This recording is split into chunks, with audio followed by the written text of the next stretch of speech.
नमस्कार साथियों, स्वागत है आपका क्लासेस परीक्षा जंक्शन में। और जो है पीसीएस प्रारंभिक परीक्षा की जो तैयारी चल रही है हम लोगों की, संविधान की, भारतीय संविधान का जो लेक्चर चल रहा है उसमें आज मौलिक अधिकार हम लोग पढ़ रहे हैं। मौलिक अधिकार का एक पार्ट कंप्लीट हो चुका है और उसमें हम लोगों ने दो तरीके के मौलिक अधिकार पढ़ लिए हैं। अनुच्छेद 14 से 18 जो समानता का अधिकार है, और अनुच्छेद 19 से लेकर 22 तक जो कि स्वतंत्रता का अधिकार, ये हम लोग पढ़ चुके हैं। और कुछ मौलिक अधिकार के बारे में हम लोग बात कर चुके थे कि मौलिक अधिकार कहाँ से आया है, कैसे आया है, सारी बातें हम लोग चर्चा कर चुके थे। आज हम लोग मौलिक अधिकार के जो दूसरा पार्ट है उसमें हम लोग 3, 4 और 5वें मौलिक अधिकार के बारे में बात करेंगे। हमने बताया था 6 तरीके के मौलिक अधिकार है। 7वां मौलिक अधिकार निश्चित कर दिया गया है, खत्म कर दिया गया है, जो कि संपत्ति का मौलिक अधिकार था। ठीक है ना, उसको अविधिक अधिकार बना दिया गया, यानी कानूनी अधिकार बना दिया गया। सारी चर्चा हम लोग कर चुके हैं पिछले चर्चा। जिसने नहीं देखा है वो वीडियो जाके पिछले वाला देख ले। ठीक, मैं यहाँ पे मूल अधिकार नहीं पढ़ा रहा हूँ, सीधी सी बात है। मूल अधिकार आपको विभिन्न प्रकार की किताबों में मिल जाएंगे, आपको सारी किताबें मिल जाएंगे। आपको मूल अधिकार आपको हर एक चैनल पे मिल जाएगा। लेकिन आप यहाँ पे क्यों पढ़ें? इसलिए पढ़ें क्योंकि आपको पीसीएस की परीक्षा देनी है, और पीसीएस कभी डायरेक्टली प्रश्न नहीं पूछेगा कि बताओ इस अनुच्छेद, कभी कभार छोड़ दीजिए, और वो प्रश्न सब कर ले जाएंगे। जो प्रश्न घुमा के पूछेगा ना, आपको उसको करना है और उसके लिए आपको तैयार होना है। और वो तैयार कैसे करेंगे?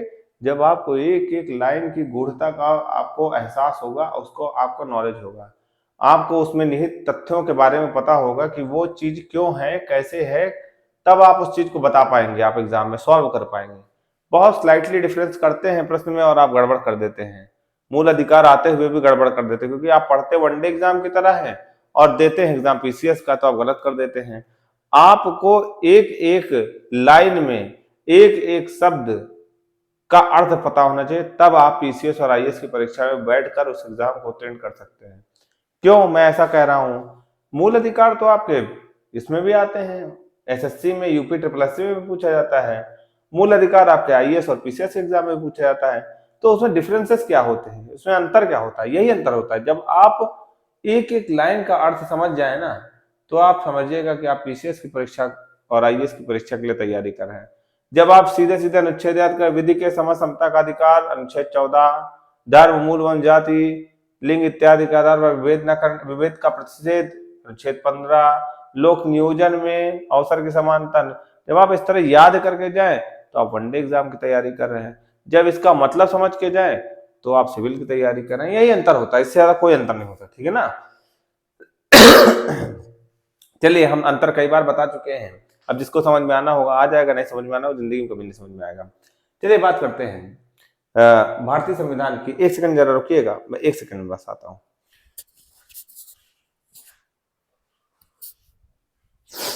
ठीक है, चलिए तैयारी चलिए स्टार्ट करते हैं। मूल अधिकार में हमने पहला और दूसरा मूल अधिकार पढ़ लिया था। आज तीसरा मूल अधिकार है। तीसरा मूल अधिकार क्या है? शोषण के विरुद्ध अधिकार। कौन सा? शोषण के विरुद्ध। किसका शोषण हो रहा है भाई? अनुच्छेद 23 और 24 में, अनुच्छेद 23 और 24 में शोषण के विरुद्ध अधिकार का उल्लेख है। किसका शोषण हो रहा है? अनुच्छेद 23 पढ़ेंगे तो आपको समझ में आ जाएगा। मानव के दुर्व्यापार और बलात् श्रम का प्रतिषेध है इसमें। मतलब ऐसा नहीं है कि आप किसी मानव का व्यापार करेंगे। चलिए, पहले होता नहीं था, देखते होंगे कि नाव में भर भर के सब गोरे लोग काले लोगों को बंधुआ मजदूर की तरह प्रयोग करते थे, उनसे जबरन काम करवाते थे। बलात् श्रम का मतलब होता है जबरन काम करवाना, कोड़े चलाकर काम करवाना। ये रोका गया। ये तो बड़ा अमानवीय कृत्य था। इसको संविधान में नहीं दिया जाता तो पूरा संविधान खराब हो जाता। तो मानव का दुर्व्यापार मतलब मानव को बेचना और मानव से जबरदस्ती काम लेना, इसको रोका गया अनुच्छेद 23 के माध्यम से। यानी आदमी का शोषण किससे रोका गया? अनुच्छेद 23 के, आदमियों का शोषण। इससे क्या हो रहा था? मानव का दुर्व्यापार किया जाता है, उससे बड़ा श्रम लिया जा रहा था, उससे जबरदस्ती कार्य करवाया जा रहा था। तो उससे वो शोषण हो रहा था कि नहीं हो रहा था? अब तुम ही हो, मान लो चले जाओ मार्केट मंडी में, तुम्हारे घर का काम चल रहा है, ठीक है, तो बेचारे जो मजदूर बैठे रहते हैं, तो उनसे पूछते हो ना जाके, भैया चलोगे? तो कहेगा हाँ चलेंगे। मतलब वो कितना पैसा लोगे? 500 रुपया लेंगे। तो ऐसा तो है नहीं जबरदस्ती जाके चुटकी में गर्दन दबाए उसको दबोचे लिए चले आए। काम करने के लिए आए हैं ना, लेकिन जब तक रजामंदी नहीं हो जाती है तब तक वो आएगा नहीं आपके पास, ठीक है ना। आजकल के तो बहुत अच्छे अच्छे हो गए हैं, पूछते हैं कौन मोहल्ले में ले जाओगे, अच्छा इस मोहल्ले में, पानी वानी ठीक है, हमें हाथ वाथ तो खराब नहीं होंगे। अब आप समझ लीजिए उनको पता है कि हमारा अनुच्छेद 23 हमारे साथ है, ठीक है, जबरदस्ती करेंगे हम, कोर्ट कचहरी कर देंगे के खिलाफ, समझे कि नहीं। तो मानव का दुर्व्यापार और बलात्श्रम का प्रतिषेध किसमें है, 23 में है। आप किसी व्यक्ति का शोषण नहीं कर सकते। समझ में आ गई होगी इतनी बात। देखिए मैं थोड़ा सा ग्राउंड लेवल में आप लोगों से जितनी भी चीजें जुड़ी हुई हैं वो उसको आधार लेता हूं ताकि आपके दिमाग में वो चीज समझ में आ जाए, और फिर आपके सामने चाहे जैसा भी प्रश्न रखा जाए आप उस चीज को सॉल्व करने में सक्षम हो जाए। अब आता है अगली बात करते हैं। अभी 3-4 दिन पहले की घटना है कि एक गांव में एक दुकान में जो है कुछ बच्चे कार्यरत थे, 13 से 10, 11, 12 साल के, और वो दुकानदार उन बच्चों को मार रहा था, ठीक है ना। तो उसकी कंप्लेन हमने बकायदा कर दी है, हो सकता है उनके खिलाफ जो भी होना होगा होगा भी, ठीक है। श्रम विभाग में इसकी कंप्लेन होती है। कभी आप भी देखें कहीं पे चाइल्ड लेबर चल रहा हो, चाइल्ड लेबर, ठीक है ना, बाल जो है श्रम, छोटे बच्चे से काम करवाया जा रहा हो, तो आप उसकी कंप्लेन श्रम विभाग में कर सकते हैं, ठीक।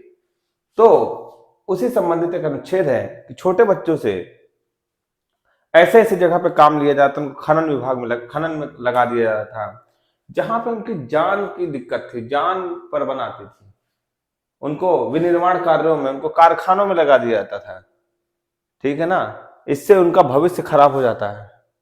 कारखानों में लगाने से उनके जान खतरा, वो नहीं समझ पाते। देखिए बड़े बड़े बुजुर्ग होते हैं, बड़े लोग होते हैं, बालिग लोग होते हैं, वो अपना दिमाग से कार्य करते हैं कि ये चीज नुकसान कर सकती है, ये चीज फायदा कर सकती है। छोटे बच्चे होते हैं उनको नहीं समझ में आता कि क्या चीज हमारे लिए नुकसानदायक हो सकती है, क्या चीज हमारे लिए हानिकारक हो सकती है। तो वो उनको जो है किसी भी कारखाने में कार्य करने से रोका गया। क्यों? क्योंकि उनका भविष्य, उनके जीवन की रक्षा की जा सके अनुच्छेद 24 के तहत। अब आप भी देखिएगा किसी कारखाने में यदि बच्चा कार्यरत है, कोई भी बच्चा कार्यरत है, आपकी नैतिक जिम्मेदारी, यदि आप सिविल के स्टूडेंट हैं, आप सिविल की तैयारी कर रहे हैं, तो आप ध्यान रखिएगा अनुच्छेद 24 आपके दिमाग में होना चाहिए कि कोई भी 14 साल से नीचे का बच्चा हो और कार्यरत आप किसी भी कार्य में जहां पे जोखिम भरा कार्य हो, कार्य करता हुआ पाया जाए, तो आप तुरंत उसको जो है श्रम विभाग में कंप्लेन करिएगा जरूर, ठीक है ना। तो इतनी बात आपको समझ में आ गई। ये शोषण के विरुद्ध, किसका शोषण? सबसे पहले मानव का शोषण, जबरदस्ती आप किसी से कार्य नहीं करवा सकते, और दूसरा बच्चों का शोषण, बालकों का शोषण जो कि 14 वर्ष से या 14 वर्ष से कम की आयु के हैं, उनको किसी भी ऐसे कार्य में संलिप्तता ना की जाए ताकि उनके जीवन पर बनाए, ठीक। इतनी बात समझ में आ गई। तो 23 और 24 आपके शोषण के विरुद्ध अधिकार से संबंधित हैं, ठीक। चलिए अगली बात करते हैं। अब आता है अनुच्छेद 25 से लेकर 28 तक। अनुच्छेद 25 से लेकर 28 तक धार्मिक स्वतंत्रता का अधिकार दिया है। कौन सी स्वतंत्रता? धार्मिक स्वतंत्रता का अधिकार दिया हुआ है। अब पढ़ते हैं एक एक डिकोड करके। देखो 25 और 26 इंपॉर्टेंट ज्यादा है, 27 28 इतना इंपॉर्टेंट नहीं है, फिर भी देख लिया जाए ज्यादा अच्छा है। अनुच्छेद 25 कहता है कि अपने धर्म का प्रचार करने की स्वतंत्रता है आपको। अपने धर्म का प्रचार, जैसे आप मान लीजिए सिख हैं, तो आप सिख धर्म का प्रचार करें। कोई हिंदू है तो हिंदू धर्म का प्रचार करे, भगवा अपना सर पे बांधे, झंडा लेके, सिख अपना कृपाण पाण लेके चल ही रहे हैं, मुस्लिम अपना लेके चल ही रहे हैं, तो आपको धर्म का प्रचार करने की पूरी स्वतंत्रता है। एक कंट्रोवर्सी हुई चीज, एक दिमाग में आया था चीजों के, यार सिख हथियार रखते हैं तो क्या हथियार रखना इनके लिए क्या मतलब ये कानूनी तौर पर सही है? तो संविधान में चीज लिखी हुई है कि जो कृपाण धारण करते हैं किसी की जान लेने के लिए नहीं रखते हैं, कृपाण धारण रखते हैं क्योंकि उनका सिख धर्म का प्रचार होता है उससे। आप किसी भी लेडी को देखेंगे या किसी जेंट्स को देखेंगे, अगर वो कृपाण धारण किए हुए हैं तो दूर से ही पता चल जाता है कि ये व्यक्ति किस धर्म से संबंधित है, सिख धर्म से संबंधित है, और ये इसका प्रचार प्रसार करने के लिए कृपाण धारण किए हुए, ना कि किसी की जान लेने के लिए, ना कि किसी की हत्या करने के लिए, ठीक है ना। तो आप समझ में आ गई होगी कि अपने धर्म का प्रचार करने का अधिकार है, जिसमें सिखों को कृपाण रखने, धारण करने की का अधिकार सम्मिलित है। ये अनुच्छेद 25 में वर्णित है। किसमें? अनुच्छेद 25 में। देखिए आगे हमने अनुच्छेद लिख दिए, ठीक है ना, आपको वैसे भी समझ में आ जाएगा। अगली बात करते हैं, धार्मिक कार्यों के प्रबंधन की स्वतंत्रता किसमें दी हुई है? अनुच्छेद 26 में दी हुई है। इसका मतलब क्या हुआ? जब भी आपके धर्म से संबंधित कोई कार्य होता है तो उसका प्रबंध करने की, उसका देखे होंगे कभी जुलूस निकलता है, देखे नहीं? हिंदू भी निकालते हैं, बाइक पे देखे होंगे खूब सारे बच्चे निकलते हैं लेके। सही मैं मानता नहीं हूँ उस चीज को, लेकिन फिर भी हो सकता है उनका तरीका हो, उनका प्रबंधन करने का अपना तरीका हो। सिख लोग अपना जुलूस निकालते हैं, मुस्लिम लोग अपना जुलूस निकालते हैं, तो एक प्रबंधन के तहत निकालते हैं। तो धार्मिक कार्यों के प्रबंधन की स्वतंत्रता किसमें दी हुई है? 26 में। ताजिया वाजिया देखेंगे नहीं निकलता है, तो पहले कोई भी कार्य किया जाएगा तो उसका प्रबंधन होगा, प्रशासनिक प्रबंधन होगा, कलेक्टर से उसकी वो ली जाएगी, परमिशन ली जाएगी कि हम लोग ताजिया निकालना चाह रहे हैं इस रास्ते से, हम दुर्गा यात्रा निकालना चाहते हैं, इस रास्ते का प्रयोग करना चाहते हैं, उसका प्रबंधन करने की स्वतंत्रता हमको, हम किस अधिकार के तहत कलेक्टर के सामने जाते हैं कि हम इस रास्ते का प्रयोग करना चाहते हैं? अनुच्छेद 26।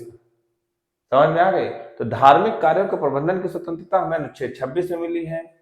ठीक है, धर्म का प्रचार करने की स्वतंत्रता हमें अनुच्छेद 25 में मिली है। अगली बात करते हैं, अनुच्छेद 27 क्या कहते हैं, इसके बारे में पहले पढ़ ले फिर इसके बारे में समझेंगे। किसी विशिष्ट धर्म की अभिवृद्धि के लिए करों के संदाय के बारे में स्वतंत्रता। करों के संदाय के बारे में, यहां एक चीज समझ में नहीं आ रही है, संदाय के बारे में क्या होता है।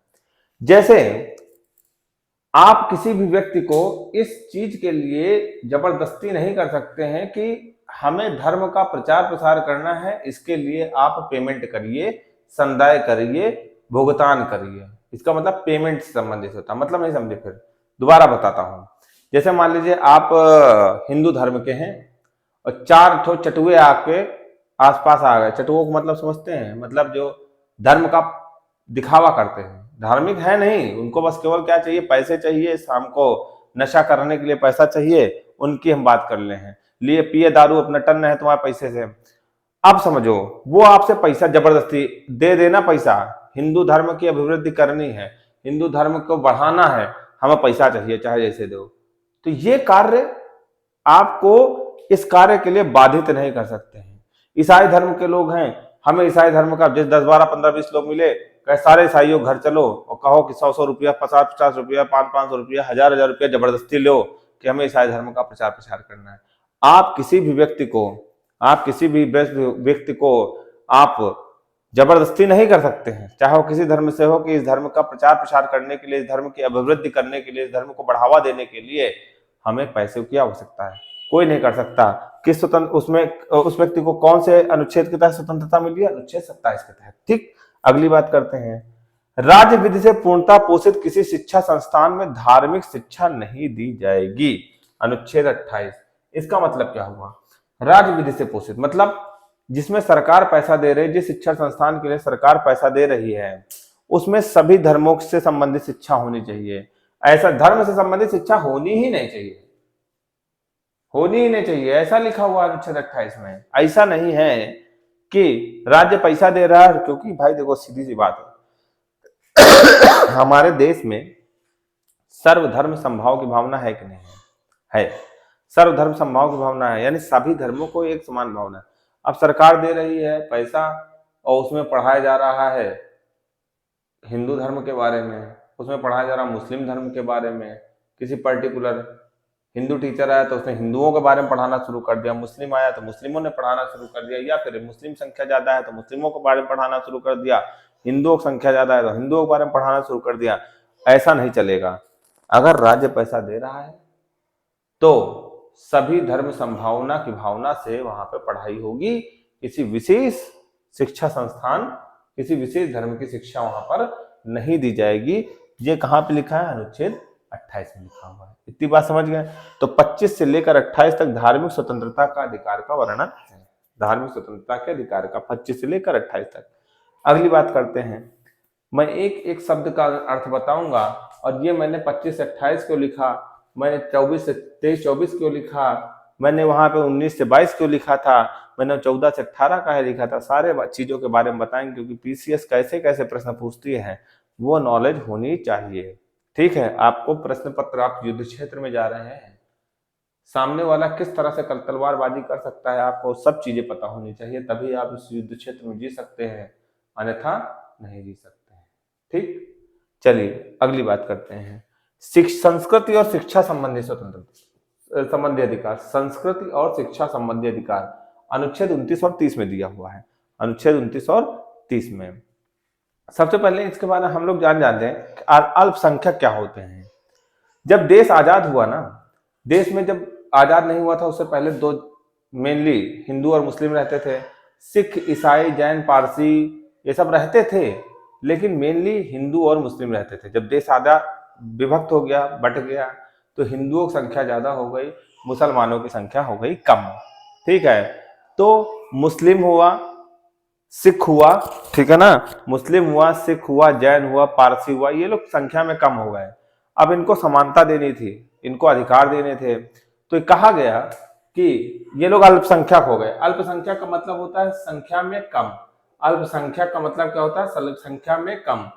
हिंदू नहीं है अल्पसंख्यक, संख्या में कम। हिंदू संख्या में कम नहीं है, संख्या में कम कौन है? मुस्लिम है, सिख हैं, ईसाई हैं, जैन हैं, पारसी हैं, ये लोग अल्पसंख्यकों का दर्जा दिया गया है। तो अल्पसंख्यक वर्गों के हितों का संरक्षण किसमें का किया जाएगा? अनुच्छेद 29 के तहत किया जाएगा। किसके अंतर्गत किया जाएगा? अनुच्छेद 29 के अंतर्गत किया जाएगा अल्पसंख्यक वर्गों के हितों का संरक्षण। समझ में आ गई होगी? से बहुत इंपॉर्टेंट है भी नहीं ये 29, लेकिन 30वां बहुत इंपॉर्टेंट है। अब अल्पसंख्यक वर्गों के हितों का संरक्षण किया कैसे जाएगा? शिक्षा एकमात्र ऐसा जो है रास्ता होता है जहां से किसी के भी हितों का संरक्षण किया जा सकता है। जैसे मान लो तुम हो, मान लो तुम्हारे जो पिताजी या तुम्हारा परिवार एक तुम्हारे नजर में गरीब है, वैसे गरीब कोई नहीं होता है, नजर में गरीब है। अब तुम्हारे पास एकमात्र रास्ता, तुम्हारे पास बिजनेस करने के लिए पैसा नहीं है, तुम्हारे पास खेती करने के लिए जमीन नहीं है, तुम्हारे पास ऐसा कौन सा रास्ता है जिससे तुम अपने हितों का संरक्षण कर सकते हो, अपने गरीबी से संरक्षण कर सकते हो, संरक्षण प्राप्त कर सकते हो? कैसे कर सकते हो तुम बताओ? एकमात्र रास्ता तुम्हारे पास है शिक्षा। क्या है? शिक्षा। वही चंद पैसों की किताबें, कुछ रुपयों की किताबें खरीद कर आप क्या कर सकते हैं? अब तो यूट्यूब है, ऑनलाइन आप प्लेटफॉर्म पे कहीं भी पढ़ सकते हैं फ्री में। फ्री में शिक्षा कहाँ से मिले? फ्री में। लेकिन इस शिक्षा का महत्व तो आप तब समझेंगे जब आप यहीं से पढ़ के पीसीएस अधिकारी बन जाएंगे, आईएएस अधिकारी बन जाएंगे, तब आप समझेंगे शिक्षा का अपने कि मैंने अपने हितों का संरक्षण किया, मैंने अपने गरीबी से निजात पाई। ऐसे ही अल्पसंख्यक वर्गों के हितों का संरक्षण कैसे किया जाएगा? अल्पसंख्यक वर्गों के शिक्षा संस्थाओं की स्थापना और प्रशासन करने के अधिकार से संबंध में मान लीजिए अनुच्छेद 30 क्या कहता है? अल्पसंख्यक वर्गों के हितों का संरक्षण कैसे किया जाएगा?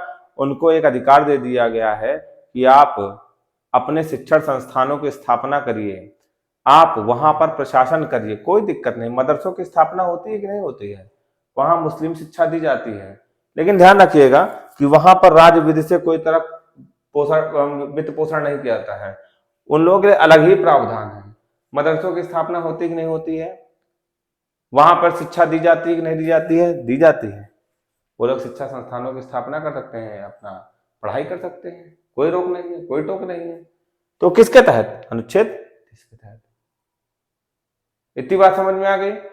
तो संस्कृति और शिक्षा संबंधी अधिकार अनुच्छेद 29 और 30 में है, और यहां मेनली अल्पसंख्यकों की बात की गई है।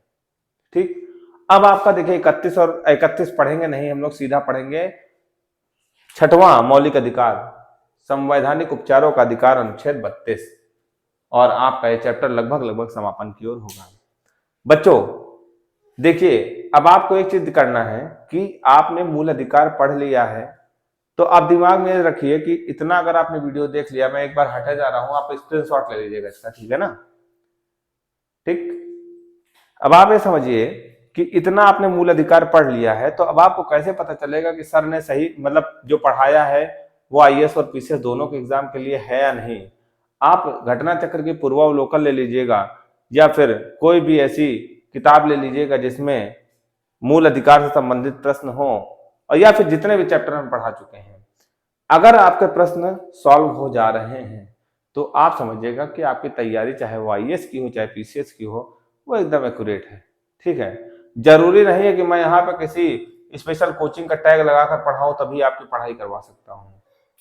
ओपन मंच से मैं आपकी तैयारी करवा रहा हूँ, फ्रीली, बिल्कुल परेशान ना होइएगा, चाहे वो पीसीएस की चाहे आईएएस की हो, संविधान आपको और कहीं पढ़ने की आवश्यकता नहीं है, पढ़ना नहीं है। देखिए आईएएस और पीसीएस में और वनडे एग्जाम में यही अंतर है, पढ़ना, वनडे एग्जाम में पढ़ना और रटना होता है, और आईएएस और पीसीएस में भी वही चीज पढ़ना होता है, लेकिन पढ़ने से ज्यादा उसको समझना जरूरी होता है। समझ लेंगे क्योंकि वहां पर क्वेश्चन घुमा के दिए जाते हैं आईएएस पीसीएस में, और वनडे एग्जाम से डायरेक्टली पूछा जाता है। अपने धर्म का प्रचार करने का अधिकार किसमें है? अनुच्छेद 25 में है। क्वेश्चन घुमा दिया। सिखों के कृपाण सिखों को कृपाण, एक क्वेश्चन घुमा दिया, मान लीजिए किस अधिकार के तहत, किस अनुच्छेद के तहत सिख कृपाण रखते हैं? किस अनुच्छेद के तहत सिख कृपाण रखते हैं? अनुच्छेद 25 के तहत। आपसे सीधा पूछ लिया। सिखों के कृपाण रखने का अधिकार है शोषण के विरुद्ध अधिकार, धार्मिक स्वतंत्रता का अधिकार, निजता का अधिकार, या सॉरी विधि के समता का अधिकार, संस्कृत और शिक्षा संबंधी अधिकार। तो आपको क्या समझना है? धार्मिक स्वतंत्रता का अधिकार। कौन सा? धार्मिक स्वतंत्रता का अधिकार। अभी कुछ एक प्रश्न ऐसे हम आपको एक आध प्रश्न आपको करवाते, देखिए आप भ्रमित हो जाएंगे, ऐसा प्रश्न सुनकर भ्रमित हो जाएंगे, लेकिन आपने अगर सही तरीके से पढ़ाई कर रखी है तो आप इस प्रश्न को करने में सक्षम हो जाएंगे। चलिए हम आपको एक प्रश्न करवाते हैं, ठीक है? देखिए आप कर पाते हैं अथवा नहीं, देखते हैं। ये देखिए हमारे साथ पढ़ना तो ऐसे ही पढ़ना है। चलिए क्वेश्चन है, निम्नलिखित मूल अधिकारों के किस संवर्ग में अस्पृश्यता के रूप में किए गए विभेदन के विरुद्ध संरक्षण समाविष्ट है? आईएएस का प्रश्न है सन 2020 का। फिर से पाठ समझिएगा। निम्नलिखित मूल अधिकारों के किस संवर्ग में अस्पृश्यता के रूप में किए गए विभेदन के विरुद्ध संरक्षण समाविष्ट है? ऑप्शन ए है शोषण के विरुद्ध अधिकार, बी है स्वतंत्रता का अधिकार, सी है संवैधानिक उपचारों का अधिकार, डी है समता का अधिकार। अब आप ये समझिए, अस्पृश्यता के रूप में किए गए, अस्पृश्यता अनुच्छेद 17 में हमने पढ़ाया था, याद है कि नहीं याद है? छुआछूत उन्मूलन। अस्पृश्यता किसमें जाती है? अनुच्छेद 14 से लेकर 18 के बीच में, यानी समानता के अधिकार के अंतर्गत जाती है कि नहीं जाती है? और समानता के अधिकार के अंतर्गत जाती है तो सीधी सी बात है, आंसर ऑप्शन क्या होना चाहिए? डी, समता का अधिकार। कुछ लोग दिमाग में लगाएंगे अस्पृश्यता मतलब शोषण हो रहा है, शोषण का मतलब आंसर ए होना चाहिए। आईएएस ऐसा प्रश्न नहीं पूछती, घुमा के पूछा उसने। अस्पृश्यता किसके अंतर्गत जाती? समानता के अधिकार के। समानता किसमें दी गई? अनुच्छेद 14 से 18 तक में दी गई है। समझ गए कि नहीं? अब आपसे वनडे एग्जाम में प्रश्न कैसे पूछेगा? एसएससी में सीधा सीधा अस्पृश्यता उन्मूलन किस अनुच्छेद में वर्णित है? आंसर आपका सीधा अनुच्छेद 17 में। ये होता है आईएएस और एसएससी में अंतर, ठीक है ना? तो हमें जहां तक लगता है कि आपका ये एग्जाम में क्वेश्चन हो जाए। अब जैसे आरओ में पूछा गया था 2017 में, ऐसे छोटा मोटा क्वेश्चन, भारतीय संविधान के निम्नलिखित में से किस अनुच्छेद के द्वारा अस्पृश्यता की समाप्ति की व्यवस्था की गई है? अनुच्छेद 17 के अंतर्गत, ठीक है? कोई सा भी प्रश्न पढ़ लीजिए, कोई सा भी, ठीक है ना?